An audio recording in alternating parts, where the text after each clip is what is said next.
Welcome to Gather In, where you'll hear stories of conversion to the Church of Jesus Christ of Latter-day Saints.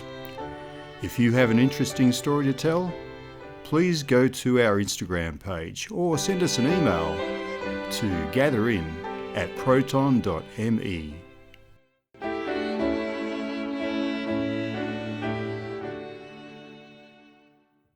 Before we start this week's episode, could I ask a small favour? If you could just like and subscribe and follow, but most importantly, leave a small comment when you've finished watching or listening. It'll make it a little bit easier for other people to find the Gathering podcast on whatever platform you're on. Thanks.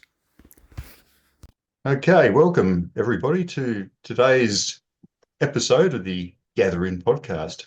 I am joined today by my old friend Simon Pownell, who I've known since, it would have been about, let me think, Simon, it would have been about 1986 that we met. Yes. That we met in Sydney. Yes. What was happening then? I was working up there, wasn't I? And you were working for the same, well, part-time. We were working for Air Photo from New Zealand. We were, yes. I was mainly doing deliveries, I think, of the finished product. Yeah. So we go back a way. That was actually I'm trying to think if it was about it was my first job when I returned from my mission in New Zealand. And I kept in touch with Bob Camick, and I talked to him before I came home from New Zealand and said I was going home to Australia to work. And I don't know how I found out about the business, Air Photo, but I came back to Australia, and so very soon after coming home, I started working for Air Photo, and that's where we got to know you. We were me and some of the other guys were staying in a house down in what part of Sydney was it? Rockdale. That's Yep. good. You've got a better memory than I have, but then you're based in Sydney.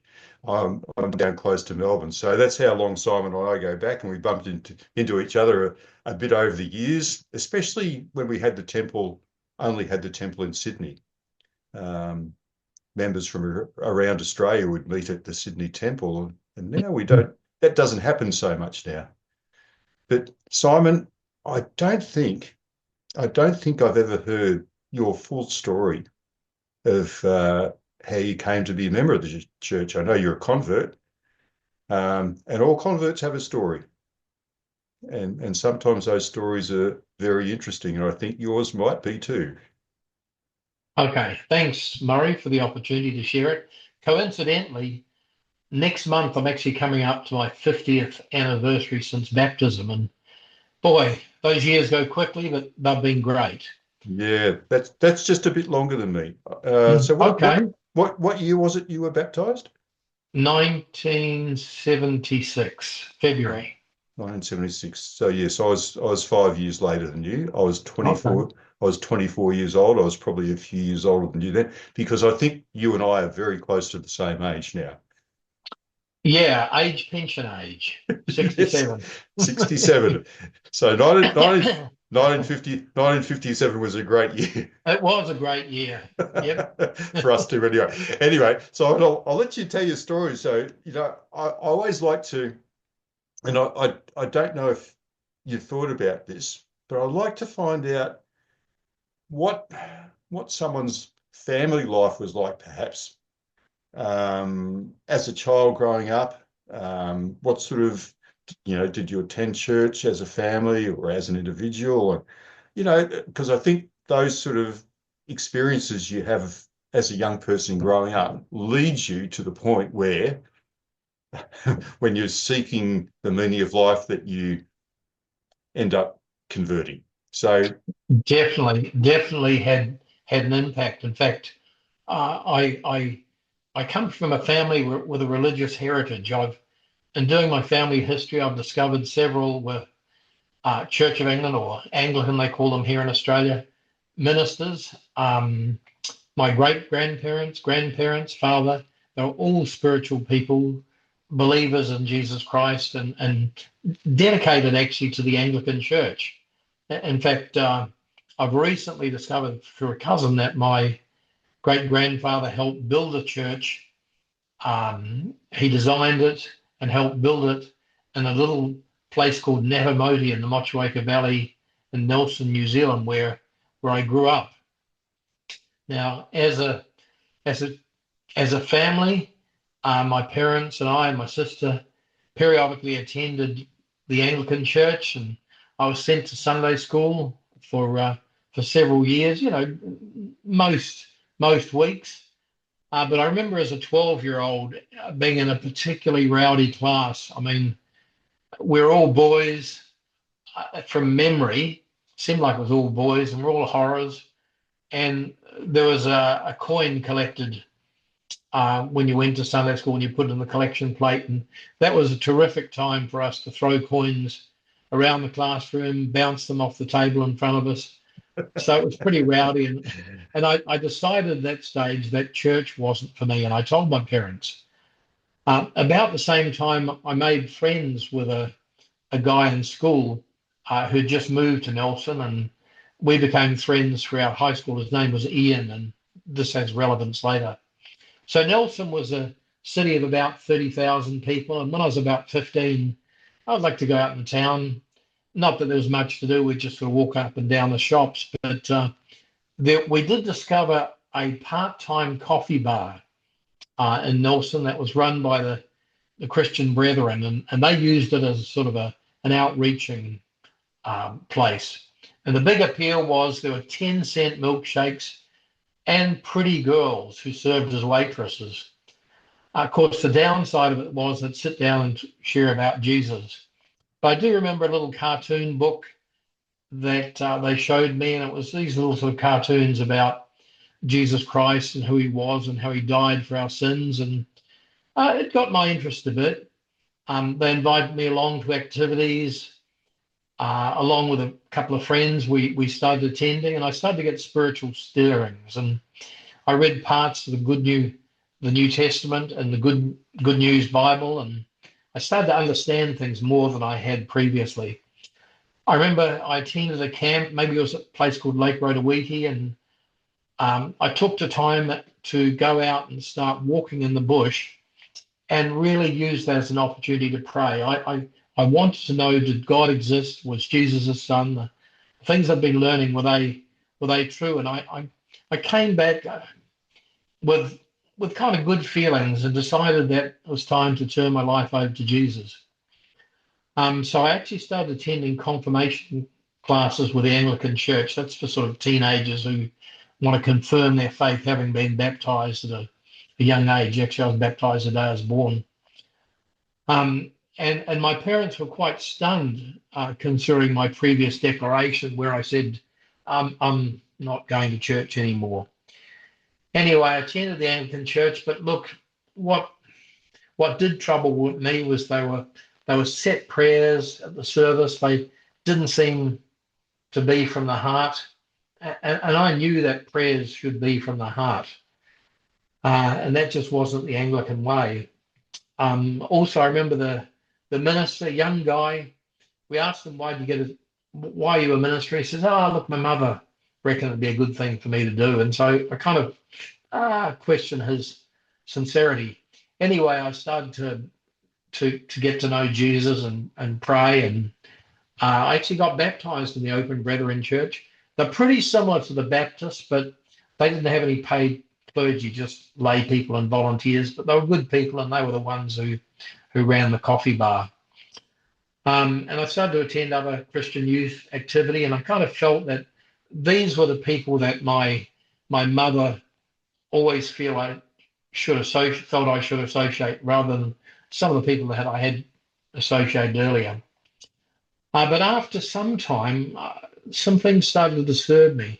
A couple of friends who had turned to Jesus along with me decided to stop following, and so I asked these more mature Christians, well, look, what's the state of salvation? And their answer was, well, they've turned their life over to Jesus, so they're saved. But then we don't really know what was in their heart. And I thought to myself, well, they really did seem to be sincere about it. And then they went on to say, well, some people are only just going to make it into heaven. And this was puzzling to me because they made it pretty obvious that if you don't turn your heart over to Jesus, you're going to hell. You can't be saved. But it seems that if you fell away, then you could just scrape into heaven. And that disturbed me. I can understand that. I think I felt the same way, to be honest. Um, Okay. Okay. like there was this dividing line between heaven and hell, and you'd either maybe just make it in, or maybe just not quite make it in. Yeah. So And that, so yeah. you could be really, really bad and still go to hell, or you could be just a little bad and still go to hell. Yeah, exactly. And that it just didn't make sense to me. Um, so also the idea that we didn't need works and we're saved by grace alone. Because I remember my father, he believed that you needed works, but I thought, well, that's really not what the Anglican Church believe. So a few things disturbed me. But let's return to the friend I made when I was about 12. Okay. This friend Ian, when he was about 15, got a job in the summertime picking raspberries, and we all used to pick raspberries as it was on piecework, and you'd get a few cents a pound for them. But while he was there, he met this lady who was picking raspberries, and she shared with him about the gospel of Jesus Christ and the Church of Jesus Christ of Latter-day Saints. And this got his interest. And after summer finished, he saw out the church, which was actually only about 500 meters from his place, and he got taught by the missionaries and baptized. So we were both friends, and we we're following along this spiritual journey, but a bit differently. And he used to periodically share with me about the church he attended. He said they're mostly Maoris and they're all related, and how the prophet Harold B. Lee had just died, and they're apostles, and it was a worldwide church. And I did know a little bit about the Mormons. Um, I knew that young others had told me that there were young guys who were Americans who would knock on your door. And in fact, someone said, look, if they do knock on your door, ask them if they've got chewing gum because they always give it to you. So also the church meeting house was actually opposite my high school. It was only about a kilometre from our place and about 100 metres from my school. So I knew about, and I actually had been to the meeting house. My district scout leader was a member of the church, and he ran an activity there. So that's the first time I sort of saw the first basketball stadium and thought, oh, this is more than just a church. Anyway, Ian taught me how his church believed in faith and works and stored food in case of famine, and that they called each other brother and sister. And I think in fact, he did give me a pamphlet like Joseph Smith's story, and some stage he gave me a copy of the Book of Mormon. But I just had good impressions whenever he shared these little tidbits about the church to me. I just felt something good. In fact, I felt that the church he was going to was better than mine, and at some distant future, I might look at joining. But sometime in my 11th year of high school, Form 6 in New Zealand, aged about 17, he invited me to listen to the missionaries. And the first discussion about Joseph Smith was familiar because I had read the pamphlet. But the second discussion was a deep spiritual experiences. There I learned about the premortal existence. And it was suddenly like someone turned on the light. It sunk so deep into my heart. I knew this was true. It just had a familiarity to it. I couldn't deny it.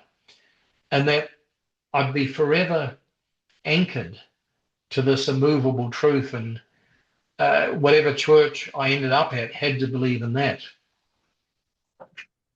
Yeah, look, I, as I said earlier, I was a convert to, and I was taught by the missionaries, not through a referral, but they just came and knocked on my door.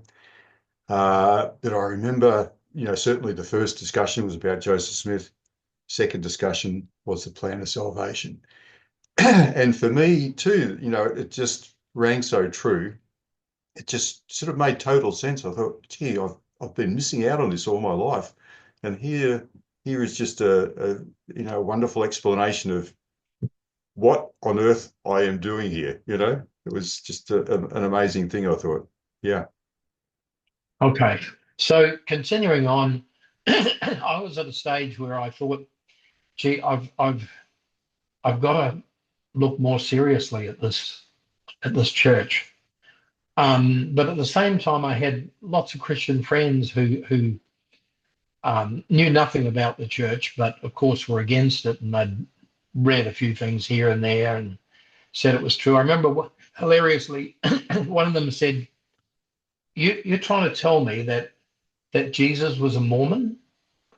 Um, which is a funny way of expressing it. He was just horrified that I could think Jesus was a Mormon, and we actually think of it the other way around.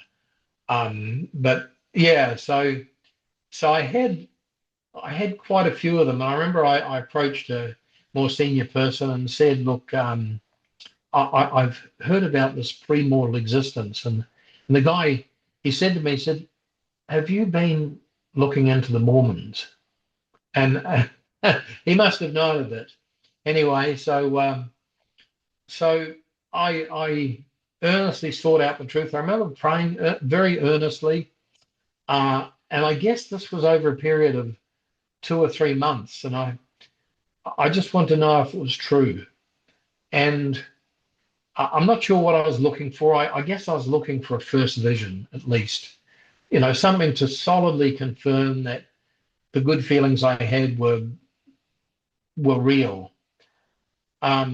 So I sort of stalled for a few months, and the missionaries were patient. And uh, ultimately, the turning point came. I was invited to a baptism of a young girl, and afterwards, the missionary said, "Did you feel the Spirit there?"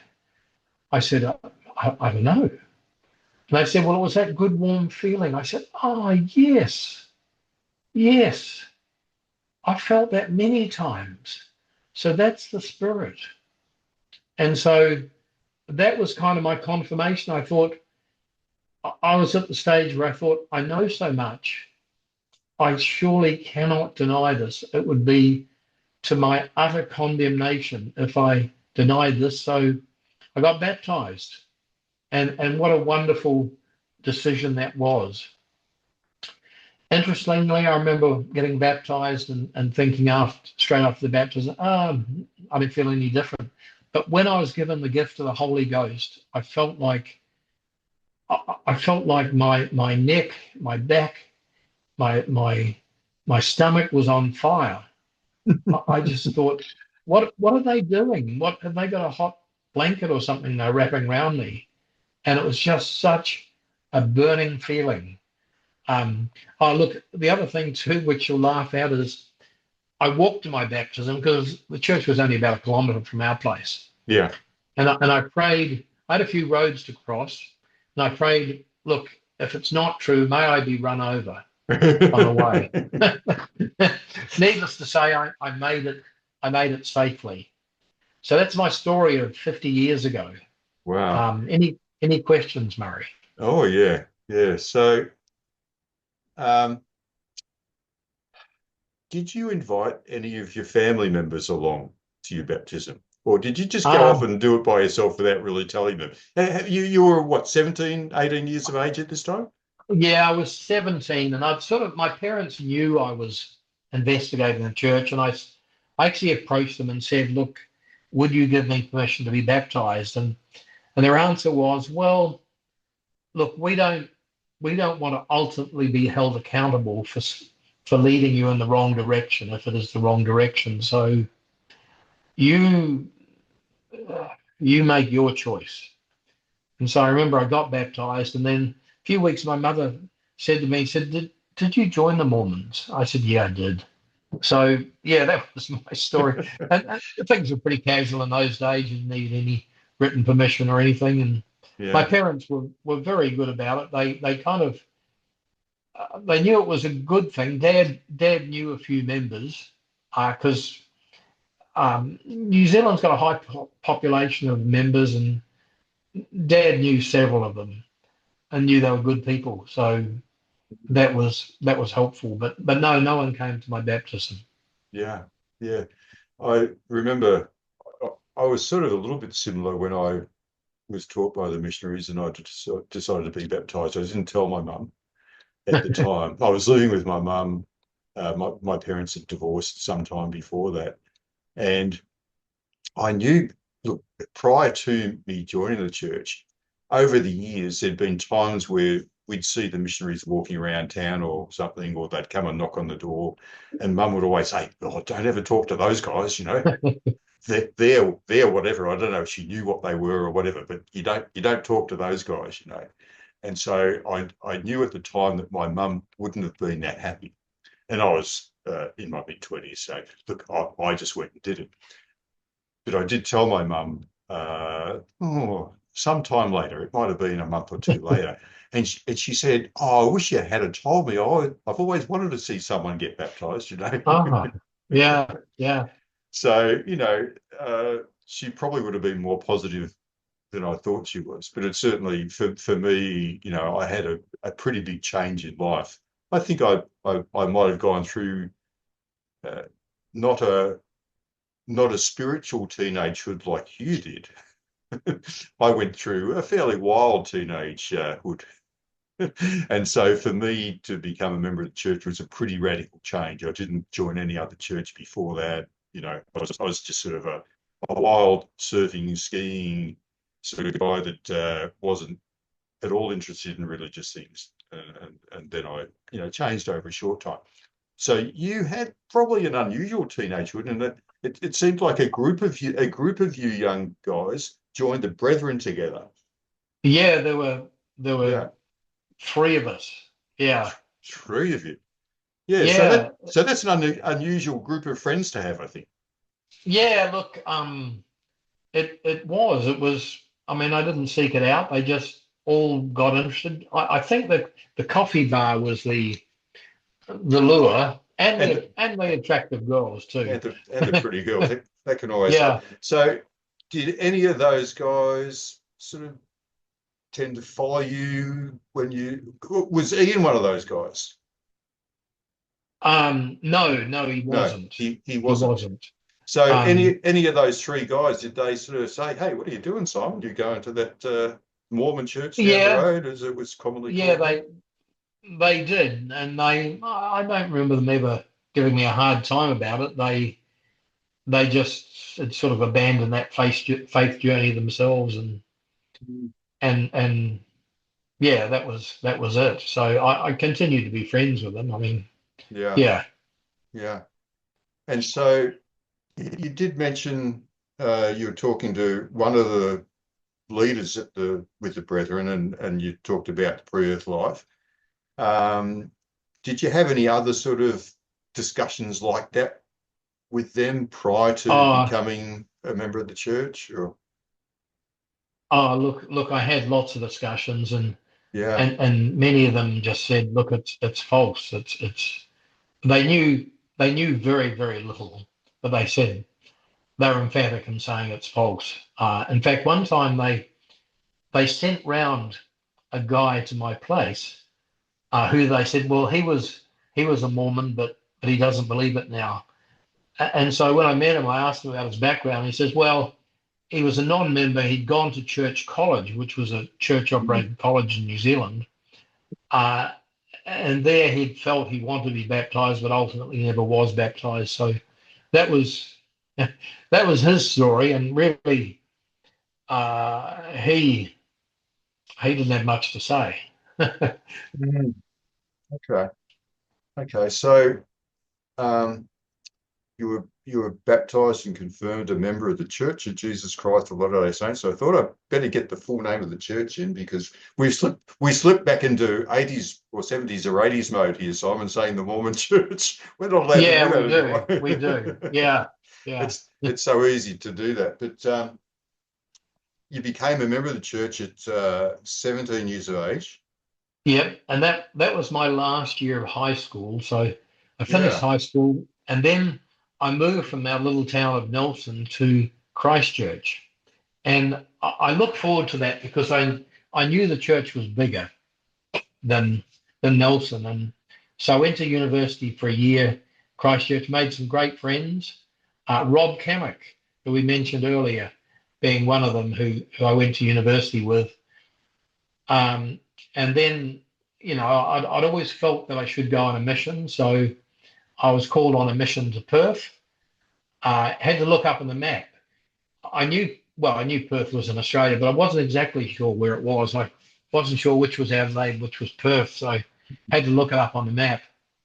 And I remember flying over and we landed in Adelaide. And then I thought, well, we should be in Perth shortly. And the flight just kept going on and on. And I realized, man, this is a long way. So yeah, any questions? So what years were you in Perth then as a missionary? Yeah, I was there from January 77 to January 79. Okay. And your mission president at the time? Mission president for most of the time was a guy called Bruce Opie from Oh, from Melbourne, yeah, former state president. Great guy, terrific guy, and he was very good. yeah, yeah. How did your parents feel about you going on a mission for the church? Well, look, their main concern was, Simon, we you've done a year of university. We don't want you to go over there and decide you're not going to finish university. So that was their main concern. Um, yeah, they weren't opposed to it, but I did have to support myself, and I didn't have much money myself, so the Elders Quorum helped out, and there's a thing called the General Missionary Fund, and somehow I managed to sort of scrape by Okay, with financing the mission. okay. So how do you think serving a mission as a young man then? I'm guessing you're, what, 19 years of age? Yeah, 19 and a half, I think. Yeah. Yeah. How do you think that changed your life? Oh, look, it was fabulous. Uh, from spiritual perspective, from um, friendships. I mean, I do run into people I serve missions with here in Australia now that I live in Australia. So it's been great from that point of view. And interestingly, from a career point of view, Mhm. prior to my mission, I was studying to be a school teacher. But the mission president said to me, rang me up and he said, Elder Powell, I feel impressed to call you as a financial secretary for the mission and to look after the finances and cars. Now, I knew nothing about that, but I did it. I enjoyed it. And from then I decided I would do commerce and accounting and business at university. So it did change my life from from a career point of view. And I pursued that sort of area throughout my um, whole life, my whole working life. Yeah, yeah. So you went back and completed university, but I went back and, yeah, yep, doing a different course. yeah, doing a different course. Made great friends there. Yeah, it was terrific. I mean, the mission was a fabulous experience. Tough, really tough, and I felt somewhat underprepared compared to the Americans who just seemed to take it in their stride. Mm. Whereas it was a struggle, and I remember they would get presents from their parents and letters that said Elder such and such, whereas mine always wrote and said Simon. And I don't remember getting any presents from them either. They'd get tape recordings. Uh, I remember I said to my mother, send a tape recording. So she said on the tape, look, hi, I couldn't think what to say, so I just thought I'd put the local radio station on so you'd listen to that. um, yeah, That's a classic. Okay. it is. So yeah, look, I mean, I had a somewhat similar experience. I'd been a member of the church for 18 months when I was called to serve in the New Zealand Christchurch mission, where I didn't meet you, but I made mutual friends. Hmm. Bob Camick, obviously, John Taylor, uh, who's since passed away, and probably others as well. Uh, Yeah, yeah, Kevin Thompson, yep. others. Yeah. So I did feel a little bit underprepared. Probably for the first 6 months of my mission, I think I probably felt a little bit unprepared. But I was a little bit older. I was in my mid-20s. I was baptized when I was 24. And so I had my 26th and 27th birthdays Mm. while I was on my mission. So I think that extra, 6 or 7 years of life experience that I had was probably good for me as a young missionary. But it didn't take me too long to sort of catch up, with study and knowledge of the gospel and all that stuff, with the Americans, I guess, just so I could feel like I was somewhat competent. Yeah, yeah. Doctrinally wise, I was okay. It's just they had more resilience. They had family backing, and Yeah, yeah, yeah. But anyway, look, I mean, I know both of us, have great memories of our missions when we were younger. Tell me a little bit about post mission life, because it's not always easy coming home from those 2 years you spend away. You've got the name tag on, you're Elder Pownell, you're not Simon anymore, and there's some adjustment to be made coming home. How did that go for you? yeah. That was tricky. I mean, I came home and I had 4 weeks to go before university, and I picked up a job building a track through the bush at the back of Nelson. It was the government was sort of paying university students to do various projects. But it was a bit lonely, you know. I remember thinking, oh, this is a bit quiet. But once I got to Christchurch, it was a lot better. There weren't really much in the way of people my age at church in this little town. So at Christchurch at university, I had a chance to meet new friends who were members and guys who'd served missions, and that was a lot better. So I finished my university, and then I had decided actually on my mission. I thought Australia is the place for me. This is where I feel I should live. About half of the family, extended family, had moved to Australia already, and my sister had moved there. So I kind of felt I want to go to when I finish university, I want to go to Australia. So I told that to my father, and my father said, "Look, give New Zealand a go." Actually, I remember I said I might even move to America to study, and he says, "Oh, it's a long way for us to go. Look, give Australia a go, but give New Zealand a go for a year." So I gave it a go pretty much for 12 months. I worked in Nelson, got a job in Auckland, um, but then when the year was up, I moved to Australia. I got a job, not really commensurate with my qualifications, but you got to start somewhere. Um, got a job in Melbourne, worked there for 18 months, and then just didn't feel Melbourne was the place for me. So then I moved to Sydney, where I had a sister, and I've been in Sydney ever since. Okay, okay. And Simon, tell us a little bit about life now. I mean, you're like me, retired, have all the time in the world to do all the things that Including these videos. including these videos. But you and your wife, Yvonne, have since served as missionaries in the Sydney mission, correct? Yes, yes, we've kind of served a couple of missions. She's Italian, and I remember when the Rome Temple was announced, be 15 odd years ago now. She said, "Well, Simon, when they have the open house, we're going to help out." Um, so that was always on schedule. So we helped out with the open house for a few months, which was a fabulous experience. I must say, she was more than twice as helpful as me. My Italian was pretty basic, just understanding a few words, but she was fluent in Yeah, Italian. Then the next mission was the church got pretty desperate when COVID was on, and they had missionaries in Sydney who most of the Americans left. They had no one really to replace them in the office, and so they were desperate. So they called my wife Yvonne and I to serve in the mission. Ironically, the wheel turns, and I served as the financial secretary and car fleet manager.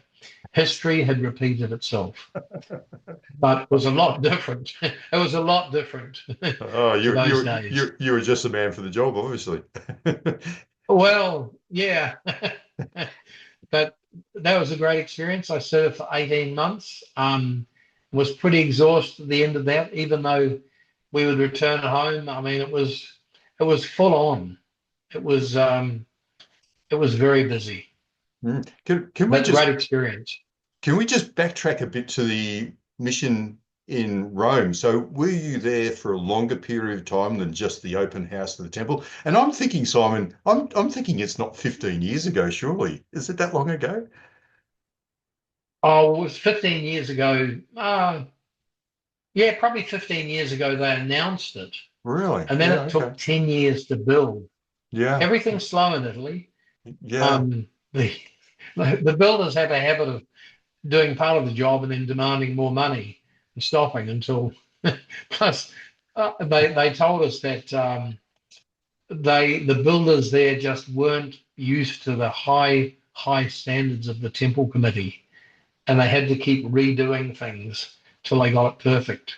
Right, right. Okay. Um, but yeah, So, no, we spent 3 months there because prior to the actual public open house, which was maybe a week or two, they had a lot of VIP tours. We American ambassadors, um, Catholic Church cardinals, various personnel, um, architects who had designed it, builders, just a whole lot of people toured it before the actual public open house, and that's I think standard procedure. So mm, we were there to assist with that. I mean, uh, I must admit I spent a lot of time in the car park where all I had to do was wave a flag indicating where people should park. But one amusing part is that the church did a deal with a soccer field. They said, "Look, we will pave the entrance to the soccer field. We'll do all sorts of things if you let us use your car park next to the temple." And so the soccer was going on while the temple open house was there, and there was a huge shortage of parking. And I learned all the Italian swear words for "What are you doing here? You know, we want to park for soccer." So that was hilarious. yeah, yeah. Okay. I'm thinking, I'm guessing you were there for the dedication as well. Of course, Yeah. of course. And I had the pleasure of being someone had to check the temple recommends uh, for for the open house, and I was there at the very front checking temple recommends for everyone who came in, including the prophet. However, I didn't ask him for his recommend, nor the other general authorities. I figured they had one already. They didn't tell you off and say, "Here's my recommend." You meant to check this. No, look, everything was a rush to try and get hundreds of people in for the Yeah. open house. So actually, at the end, you didn't. If they looked okay, you let them in. Mm. Um, So who was the prophet at the time? it was President Nelson, and all the apostles were there. So we met quite a few of them. Yeah. Um, and there was that special photo they took in front of the Christus, all 12 of them there. Hmm. So that was a terrific experience. Don't tell me they asked you to take the photo. You pulled out your mobile phone and got the photo. No. Yeah, I said, look, I want a selfie. Look, I'm sure that was a great experience. Yeah. So, yeah. Um, Temple dedications. I've only ever been to one, of course, the Melbourne Temple dedication, which temple was dedicated by President Hinckley. Okay. And Yeah, well, sorry. yeah, I was just going to say I was on the our state public affairs committee at the time, and so I had a little bit to do with the open house there. I was there for the VIP tours and all that sort of thing. Um, Hmm. our area president at the time was Bruce Hafen, and didn't ever really get to meet him, but I was very impressed with Elder Hafen. He just seemed like a great guy, Yeah. and everyone had a lot of respect for him. So, Simon, you're now a father, a grandfather. You're not a great grandfather yet, are you? No, and I don't know if that'll happen because the oldest is only 4. Right. It might be what look, if you live a long life, you might get to be a great grandfather. But Yeah, yeah. tell us a little bit about your family, your kids, and O- Okay, yeah. Look, I'm married to Yvonne, and great lady Yvonne. She's a convert, and she came to Australia as an 8-year-old, um, with obviously Italian parents, and didn't speak English, but um, learned Italian from her parents, and then went back in her early 20s for a couple of years to Italy, and learned really learned Italian thoroughly there. But our son, excuse me, our son was called on a mission to Italy, and he would say to people, "I'm the son of converts and immigrants to Australia." So he was kind of proud of that. yeah, yeah. Um, and so he's the only one who's been on a mission. Yeah, yeah, we've got a son and a daughter, Yeah, um, and we've got 4. Let me think, 4 with 2 more on the way, grandchildren. yeah. Yeah, Fantastic, fantastic.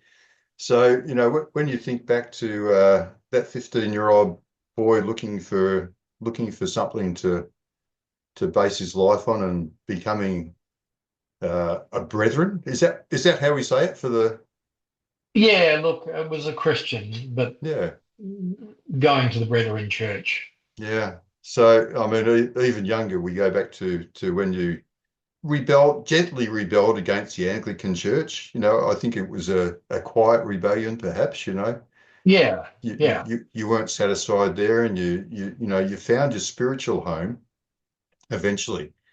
yes. Um, you probably, I look back on my life and I think I don't know where I would have ended up if I hadn't Huh. become a member of the church. I've just got no idea where I would have been. And I'm the same way. I've got no idea where I would have ended up if I hadn't had this spiritual journey, which really, I wasn't seeking it. It just kind of happened. Things fell into place, and I will say it's been wonderful. I couldn't have asked for a better life. Mm, yeah, look, I feel the same way. I mean, we all know that life is not without its challenges. We have our ups and downs, and becoming a member of the Church of Jesus Christ of Latter-day Saints, it's not like a Willy Wonka golden ticket, um, where everything is roses afterwards. You still have your ups and downs. We're still going through mortality where we are meant to have ups and downs. If we aren't having our ups and downs, we're probably doing something wrong.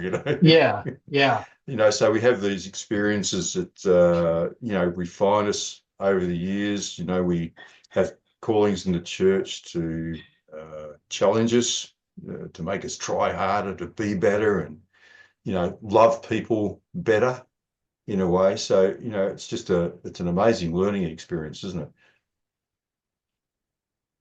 yeah. And look, let me give my philosophy on marriage. I mean, I've been married once, and to Yvonne, fortunately, it's worked out. But like everyone, marriage is never easy. And I've kind of reached the conclusion that if your partner was perfect, there would be no challenge. There would be no way you could be perfect. So therefore, you aren't perfect and they aren't perfect, but their imperfections help you learn patience and kindness and love and compassion and all of those things. Without this sort of conflict which comes up in marriage every so often, you wouldn't be a better person. And the shoe's on the other foot very strongly too, isn't it? Without our imperfections and problems or whatever, they wouldn't be learning either. So it's very much it's a balancing act, isn't it? It's a very much a yin and yang thing. Yes, it is. Yep. uh, you know, Yep. where we hopefully complement each other. Hopefully Yeah. our weaknesses are our spouse's strengths, and and Yeah. and their weaknesses are our strengths, and hopefully we help each other to become E- stronger. Yvonne does joke that I'm an Anglo to her. An Anglo is an English person. As an Anglo, I don't have any class. As an Italian, she has class. And so she says that's the way we help each other. She learns to be patient, putting up with me being lacking class, and I learn class from her. But Italians are they are gifted with their design, their sense of style, Yeah, um, and it's been wonderful. yeah. My son's certainly inherited it. My daughter has as well, but that all comes from their mother, not from me. Well, it's good to hear. It's good to hear. So, Simon, look, I always like to finish off these interviews, and we can take a bit of time with this, so you sort of feel right about it. And I'm not sure if you've managed to watch any of my full interviews I've done with people, but towards the end, there's a couple of things I like to ask. One is, um, what your favourite, if you have a favourite aspect of the gospel. I mean, some people are, very much into family history, which is, of course, vitally important to our beliefs. Or some are really into the word of wisdom, or some are really into, self-reliance or something. But if there's a sort of a favorite aspect of the gospel that you have, and if you could also finish by bearing your testimony, just like you would on a on the first Sunday of the month, you wander up to the pulpit and bear your testimony. Um, that would be a great way to finish off our conversation, I think. Okay. Yeah, look, my favorite part of the gospel probably is the fact that I know that I can call upon Heavenly Father for help and assistance in my life, and that He does live, that He does offer hope, and that He is there for me and cares about me. That would be the most favored part I have. But on another aspect, I'm kind of hooked on family history as well, and do it some of it most days as well. So that's another aspect which has struck me strongly, and I feel my ancestors, who are good religious people, are holding my name in high esteem. And I'd like to bear you my testimony that I know that God lives, and that Jesus Christ is His Son, and that He cares for us, He loves us, He died for us, that He has provided the way for us, and that His church is truly the Church of Jesus Christ of Latter-day Saints. I know that we live premortally with God, and that we have a purpose here on earth, and that there's life after death, and that we, if we're faithful, can look forward to greeting the Lord and having us call Him our friend. And I say this in the name of Jesus Christ. Amen. Amen. Thank you. Thank you. That was fantastic, Simon. Your favorite aspect of the gospel there is basically the core principle of the gospel. That's what the missionaries teach in their, at the very start of the first discussion that they share with people these days. Mm.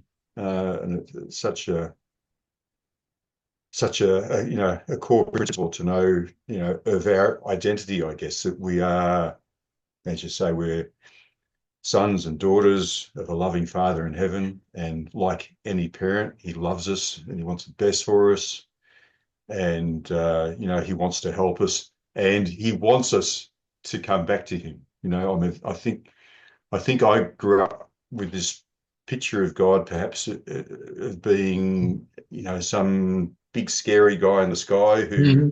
who was looking down at us and looking for ways to say, oh no, Murray did that. He's not coming back to me, or oh, he's done this now, he's done that.